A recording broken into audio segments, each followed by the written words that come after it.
À Jette, chaque jour, des dizaines de navetteurs attendent leur train sur les quais et non dans la gare.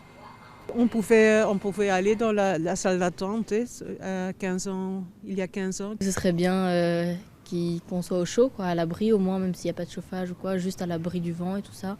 Qu'est-ce qu'on pourrait en faire de cette gare d'après vous? Il pourrait déjà avoir de nouveau une cafétéria, un journaliste, aller à un magasin de journaux et tout, qu'on peut avoir déjà ça et un endroit où on peut attendre. Donner une seconde jeunesse à ce bâtiment classé, c'est la volonté de ce conseiller communal. Je veux réveiller la SNCB d'entreprendre finalement quelque chose.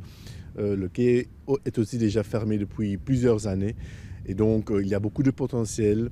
C'est bien positionné. Classée en 1995 par la Commission des monuments et des sites, la gare de Jette n'est pas pleinement occupée. Dans ce sens, les autorités communales voudraient exploiter le bâtiment pour des projets associatifs ou culturels. Seul souci, la gare de Jette est la propriété de la SNCB. Je suis de ceux qui ont la naïveté de croire que la puissance publique est encore capable aujourd'hui de mettre des intérêts convergents ensemble pour servir le public. Et donc il faudrait que la SNCB sorte peut-être un peu d'une logique un peu trop commerciale. Elle rentre davantage dans que puis-je faire avec ce patrimoine qui est le mien pour qu'il ait un intérêt pour le public. Alors quel sera l'avenir de la gare de Jette? La SNCB étudie la question. C'est un bâtiment historique qui nous appartient en effet. Une partie est occupée par la salle d'attente et donc pour tout le reste, tout est en cours de discussion. Donc au cours de l'année 2020, on va continuer les discussions pour donner la meilleure valorisation possible. Lors du prochain conseil communal, une motion sera votée pour interpeller la Société des chemins de fer.